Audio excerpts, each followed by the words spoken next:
السلام عليكم ورحمة الله وبركاته.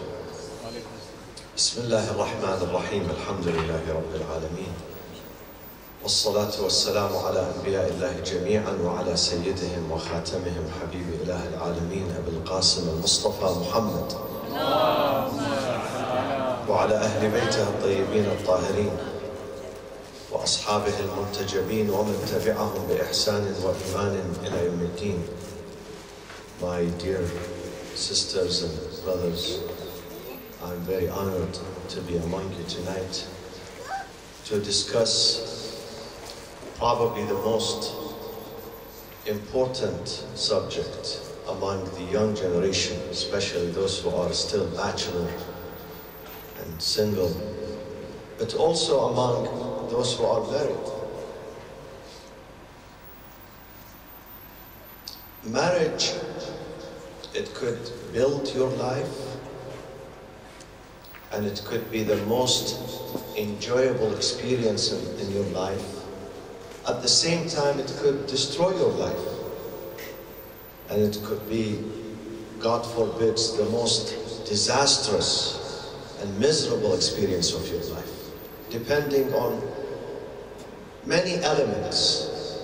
Before marriage, it depends on the element of selection and choosing your future spouse. After marriage, it depends on the way you manage, you direct, you sustain and maintain your marriage.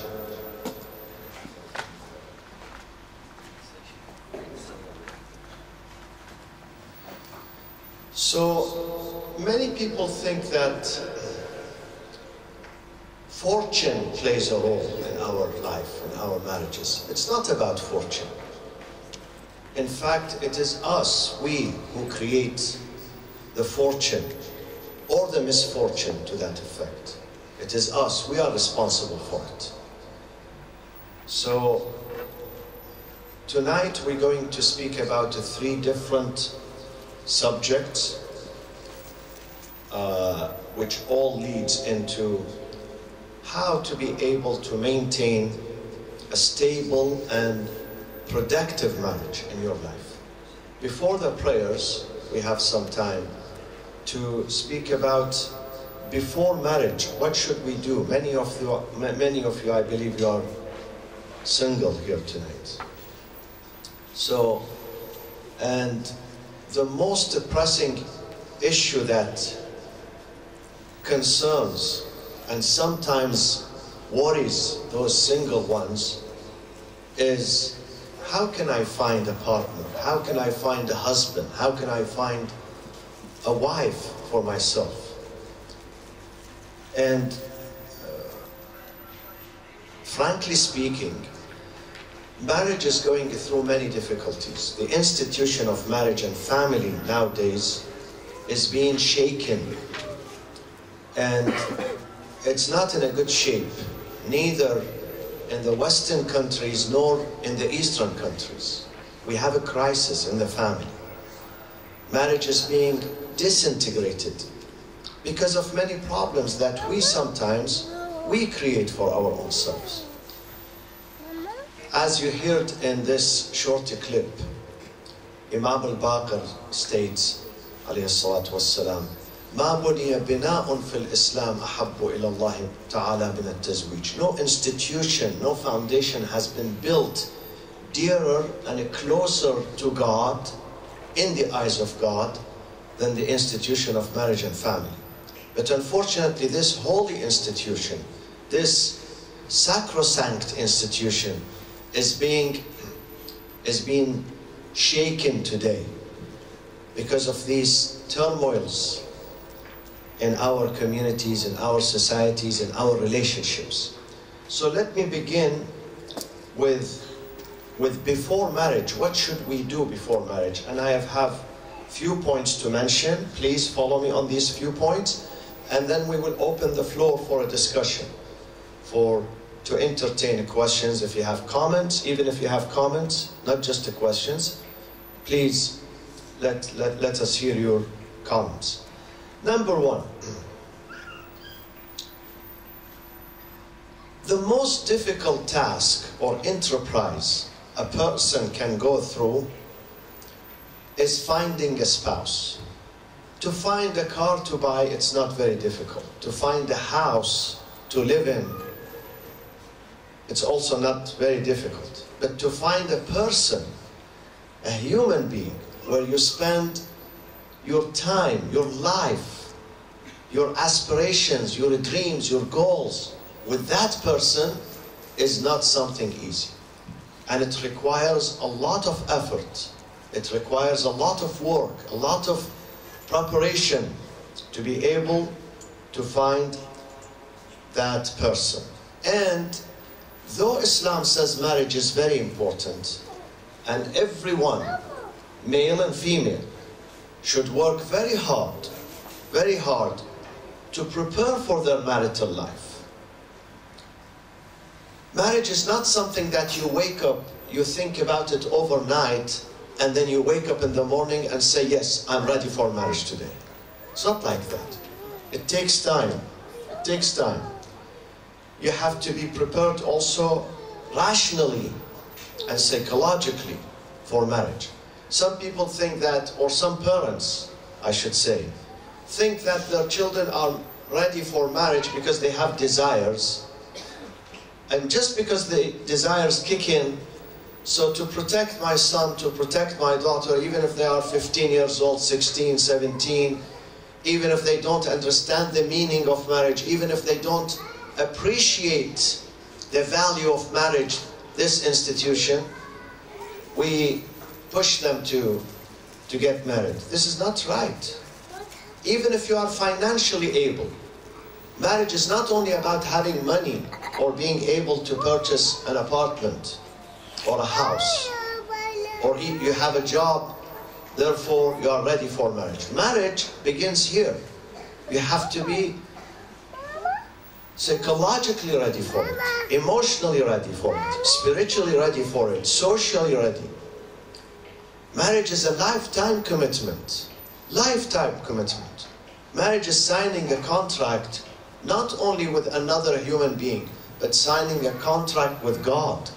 This is why we have to do we officiate the Islamic wedding, because we want God to be a witness. So you are making a covenant, covenant with God, that I'm going to take care of my partner. My partner is going to be myself. And then you commit yourself to this big responsibility. So we have to be ready. And to be ready, it's not something to be done over a couple of nights. You have to work for it gradually, slowly. Work to be ready for the day of marriage, the period of marriage, the era of marriage. And therefore, when you are about to search for a spouse, you should not be a person who's confused. You should not be a person who has anxiety and fear. You have to be calm. You have to be very normal. Because imagine yourself, if you have an exam at school and you are not feeling well. You are disoriented. You are confused. You are not mentally stable. Then you are not going to do good at that exam. Same thing for marriage. When you search for a spouse, you have to be calm. So you can find the right person for yourself. One of the things that I have experienced in my own life, and I'd like to share it with you, my brothers and sisters, is that put your trust in God. Sometimes, yes, we are very talented, we are very smart, we can communicate, in a good way with people, we can find the right person, but at the same time, always put your trust in God and seek help and assistance from God. You have to recite dua. If you want to find the right person, you have to ask God to enable you. Always ask God. Always tell Him, God, I put my full trust in you. I want you to help me. I want you to guide me to find the right person. So dua and supplication plays a major role, my friends. A major role in finding the right spouse. Put your trust in God. And you have to be persistent in that. You have to cry, you have to weep in the middle of the night. You have to ask God that I want to establish a family. I want to have children. I want to raise good children. Therefore, please God, help me to find the right husband or the right wife. So the spiritual element is very important here. The second element is that you have to consult. When you are about to find someone, when you are searching for someone, or if you have found someone, and you are contemplating on marrying that person, then you must not do that only by yourself. You have to consult, istishara. You have to consult your family members. I know sometimes in our family members, our parents are not the most perfect people. Maybe they don't have that much experience. Maybe they don't know people. Maybe they don't know how to evaluate people. I know. But at the end of the day, they have more experience than us. Maybe they don't have more education than us, but when it comes to societal issues, they have more experience. And they look at that person from a different angle. When we fall in love with someone, we try to neglect, we tend to neglect their shortcomings, their defects. Why? Because this person, I love this person. I'm in love with this person. So sometimes I overlook their problems, their shortcomings. Whereas our parents, they are not in love with that person. So they can see that person very clearly. They can see the good side of that person as well as the bad side. And they will advise us on that. So we have to accept their advice. This is number one. Number two, beside parents, we have to seek assistance from some good friends, especially those who have experience, khibra. Especially those who are wise. They have hikmah and wisdom. We have to seek their advice on this. We have to tell them, what do you think? I'm contemplating, thinking of marrying such and such. Do you know them? Do you have an idea about them? We have to share this. Don't do that by yourself. Don't base anything you do in this life only on your judgment. Because no matter how perfect we think we are, sometimes we do grave mistakes. We are a human being. So try to consult. The hadith says, مَا خَابَ مَنِ اسْتَشَارَ. The person who always consults with others regarding anything.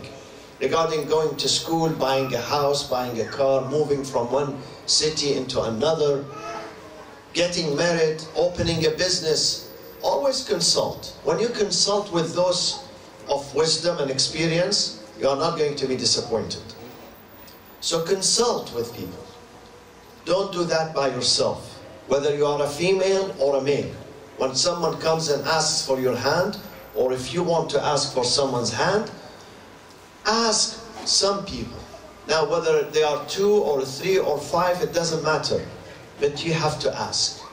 You have to seek consultation. Sometimes we pray to God to find me the right spouse. We keep praying.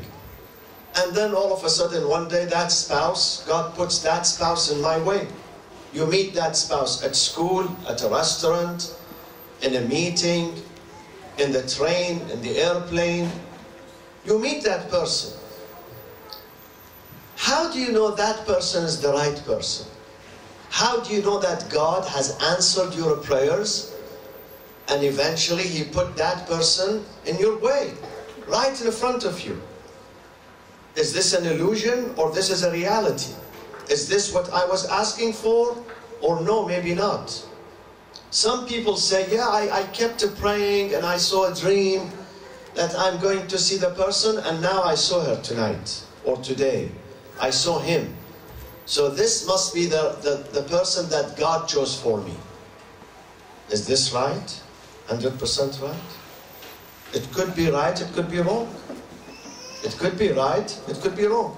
It could be, yes, this is a person that you asked for and God is presenting to you. He's putting that person in your way. And it could be wrong, an illusion. An illusion.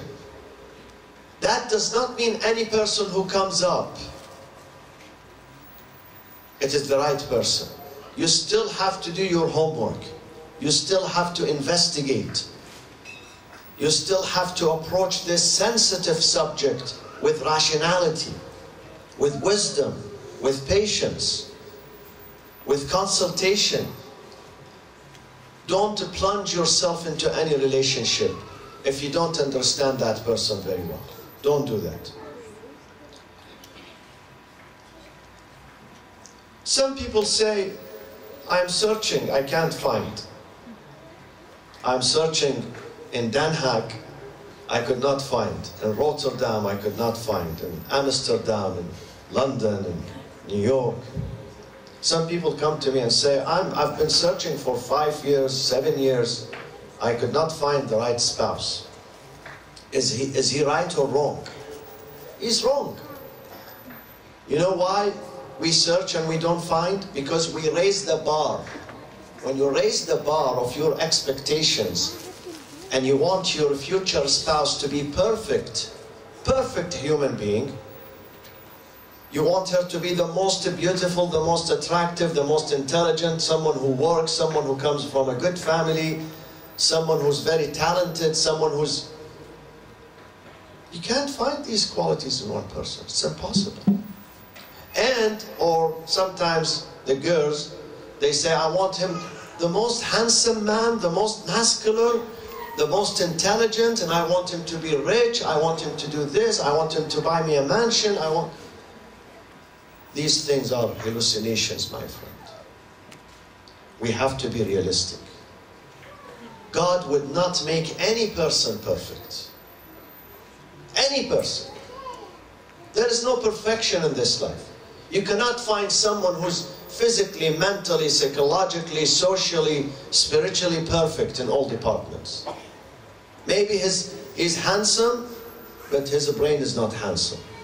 Maybe she's very attractive and beautiful, but her character is not attractive. So we have to be careful. And we should lower the bar of expectations. Once you raise it, then you are not going to find the right spouse.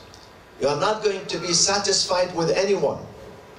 Even if you interview, even if you meet many people in your community and other communities, you are not going to marry. Because you made it difficult for yourself. Try to make it easy. Try to make it easy. Try to put your trust in God. Yes, there are certain qualities that you must find in your spouse. Don't marry that person unless you have to have a checklist. A checklist. But this checklist has to be realistic. And in this checklist, you have to put one thing before others. You have to put manners, akhlaq, manners, moral qualities, ethical qualities before material one. Material one are important. If you don't have a job, you can't get married. If you don't have a place to stay, you cannot get married. These things are important, but what is more important than a house and a car is to find someone with moral qualities, with human qualities. These things are important. Now, what should we look for? What are the qualities that are number one? What are the priorities when you start searching? My friends, as I said in the beginning, the marriage could be a journey towards happiness or a journey towards misery, depending on you. Don't blame it on someone else. Don't say, God wanted me to live miserable, so He introduced this person to me and I had to marry that person. Don't blame it on God. We have to blame it on ourselves. You have to open your eyes, you have to be wise, you have to be careful, you have to do your homework. Some people come to me and even before they speak to a person, they say, Sayyid, I need an istikhara. Tell them why. He says, because I want to marry the person. I said, but did you meet that person? Did you talk to him? Did you discover him? No. They say no. I say, then don't take istikhara. Istikhara, you leave it to the end. You leave it to the very end. You have to do your own homework first. Second step, ask God whether God is okay with it or not. But if you don't do your homework, if you don't even know the person, then why do you do istikhara? Don't waste your time. Istikhara is when we finish our homework. I've done what is on me, my part.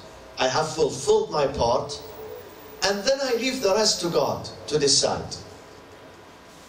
So, what are the things that are important in your husband or in your wife at this time, at this critical time? I have written something here, but I want to ask you to see whether we share these thoughts and ideas together. I have written something. I can show it to one of you.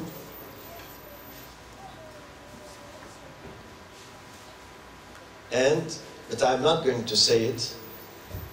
I want you to tell me what is the first quality that should be found. First, moral. It's a moral, ethical, spiritual quality. Don't tell anyone, no. So what is it? Can you share with me? There are maybe a list of, I would put maybe 10 things. Let's put, though the list should be endless, but if we put 10 things, 10 priorities, which is number one? Which one should be number one? The very most important quality. Okay. I don't think they need them. No mic? No. Michael, we have Q&A. Okay. Yes? They have 16 mic. What do you mean? Which follow? That's... No. I know all of them are akhlaq. All of them are manners. But manners breaks down to many items. So which one specifically? Akhlaq is an overarching word. Under this overarching word, there are many small items. Which one specifically you mean? Tell me something specific. Specific and practical. Fear of God. Fear of God. It's very important. But Honesty. exactly, ta'al, shuf, Dr. Wal, she said honesty. Thank you so much. Say salawat for the sister. I think honesty sums up every good manner, every good character. If someone is the richest person in the town, he's the most highly educated, the most talented person, he's a celebrity, he's very intelligent, but if he's dishonest, stay away from that person. You are not going to enjoy your life with someone who's dishonest. Don't. Reject, immediately reject. If you know, either you know, or someone or others, maybe more than one would tell you, listen, we have bad experience with this person because he's a dishonest person. Stay away. Stay away from that person. Unless that person is going to change his or her life, which is not easy. It's not easy to switch overnight. It's not easy. Yes, it could be in the long run, maybe people can change themselves, but not over a short period of time. So stay away from someone who's dishonest, because he's going to ruin your life. You are not going to enjoy your life. Even if you live with that person in the best city, in the best house, in a very luxurious house.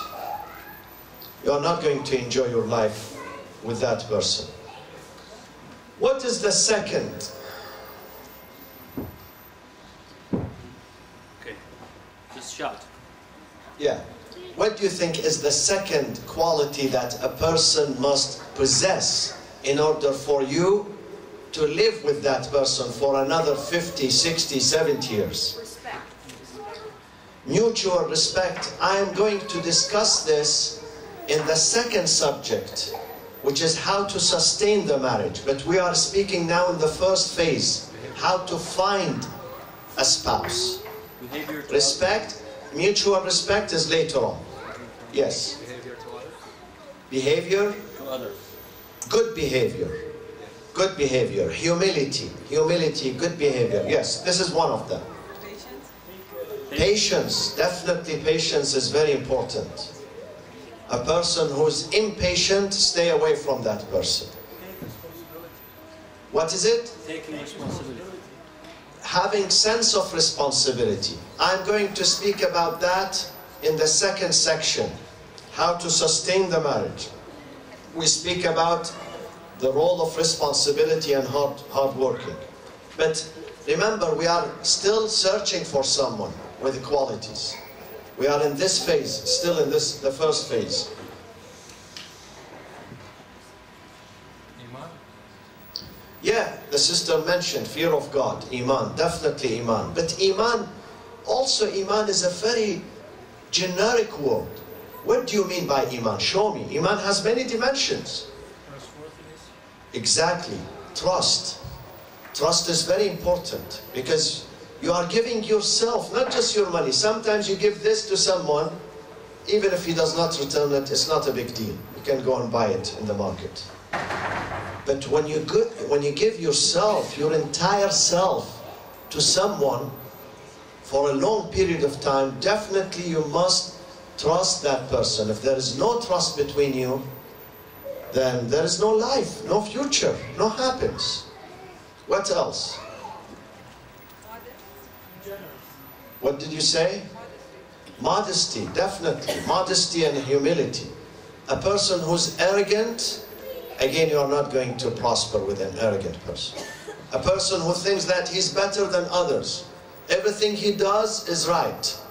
Everything he does is correct, and everything you do is wrong. This is arrogance. Generosity, somebody said. Generosity, because many marriages, they disintegrate because the husband or the wife, they are stingy. They are stingy. I've seen many marriages. A wife walks away from this man because he has money, but he doesn't spend. So what is the point of living with someone who's stingy? Stay away from the stingy. Don't even take him or her as a friend, let alone as a spouse. Generosity. But my friend, generosity has two types. One is material generosity. He gives you money, he gives you food, he hosts you. What is the second type of it? Giving love. Giving love, but also it is some sort of generosity. It has another name in Arabic. No, not forgiveness. Let's focus. Let's be more focused. Generosity is when I open my house, open my room, my money, share my food, share everything I have with others. This is generosity. But then there is another dimension of generosity and karam. And that is called izzatun nafs. Some people, they have plenty of money in their pocket, but they act cheap. They are very cheap. Not because they don't have money, but because their soul is cheap. Very cheap. They are ready to fight others over anything, any trivial thing. He doesn't have dignity. Izzatun nafs, it means dignity. And some people, they don't have money, they don't even have food to eat, but they would not lower themselves. They would not humiliate themselves. They have respect, self-respect. Izzatun nafs. Iba izzatun nafs. They don't ask. Even if they go through very, very tough time, very difficult time, they would never ask people for help. يحسبهم الجاهل أغنياء من التعفف. Sometimes people, when they look at them, they think they are rich because he's not asking, but they are not rich. They don't have anything, but they have dignity. So the richness, sometimes it's in the pocket, in your wallet, and sometimes it's in your heart. And what is in the heart is more important than the pocket. What else? Marriage, you should look for a future spouse. Let me give you a clue. The clue is we have to live for 50, 60, 70, I don't know how many years, maybe 80 years sometimes. Loyalty. Loyalty, exactly. Loyalty, and what else? There is something more powerful than loyalty. Transparency. You have to commit yourself day and night to that marriage. You can't just say, you know, I give 50% of my time to this marriage, 70%. You have to give 100%, not only of your time, not only of your money, of your life. And what do we call that? Sacrifice. A person who's ready to sacrifice for his family, for his children. You have to find such a quality. Is he ready to sacrifice for me? Or one day, if I've seen sometimes the wife, she gets knocked down by a disease or an accident, she's paralyzed, then the husband will divorce her and says, sorry, I can't stay with you because you are not serving me. You have to go and find someone else. Or sometimes the husband gets involved in an accident, is paralyzed, is bedridden for many years in the hospital. The wife says, sorry, I can't, I can't take this. She walks away. She says, I want another person in my life. This means that there is no sacrifice. Marriage is based on, if you love someone, then you love that person whether he's healthy or unhealthy. Whether he's very strong and running many miles a day, or he's bedridden. Love is love. In fact, when someone has some sickness, you have to love him more. If he has a problem, you have to love him more. You have to stand with that person. So sacrifice is also important. And loyalty, as you said. What else, my friends? And we said generosity. We are missing 3 or 4 more points. One of them is about sisters. Men have to find it in sisters, one of these points. The thing that we mentioned earlier, it's shared between both. But this one that I have put here on paper, though both have to have it, but it will be more beautiful and attractive if females have it more. No, patience we said both, no. Men, in fact, they have to have more patience than women. Yeah. You mean physical beauty?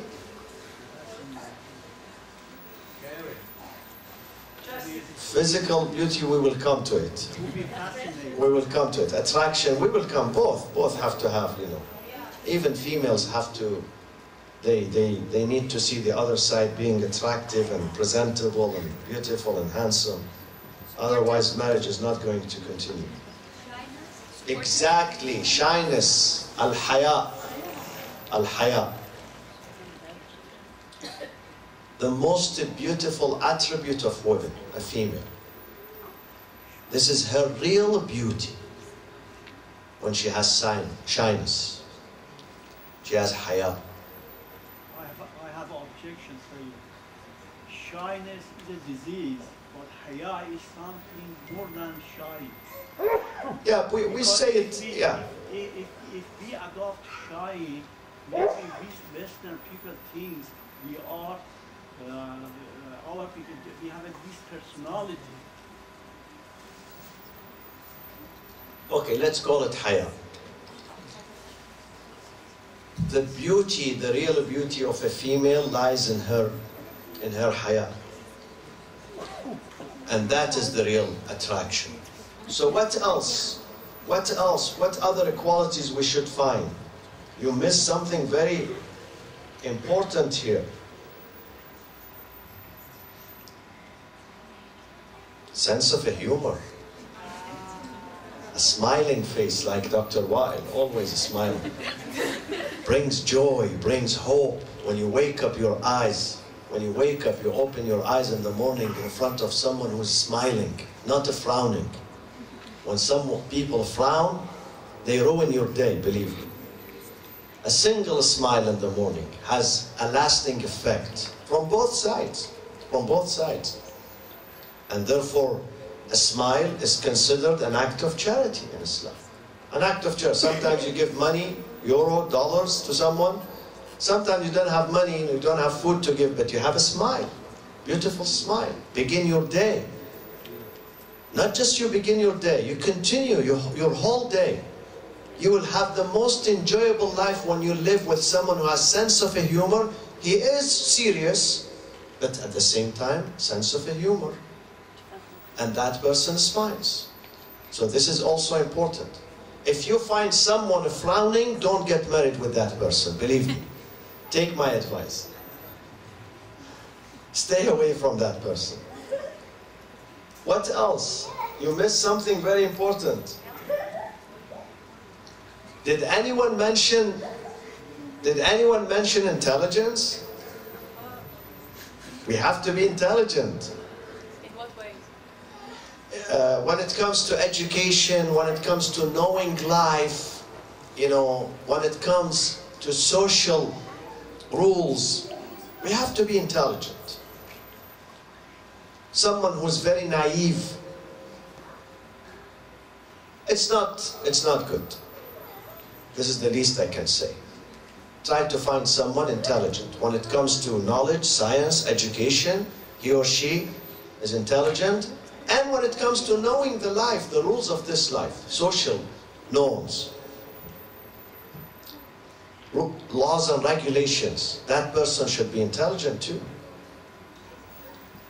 If a person is extremely naive, then he would cause some difficulties in your life.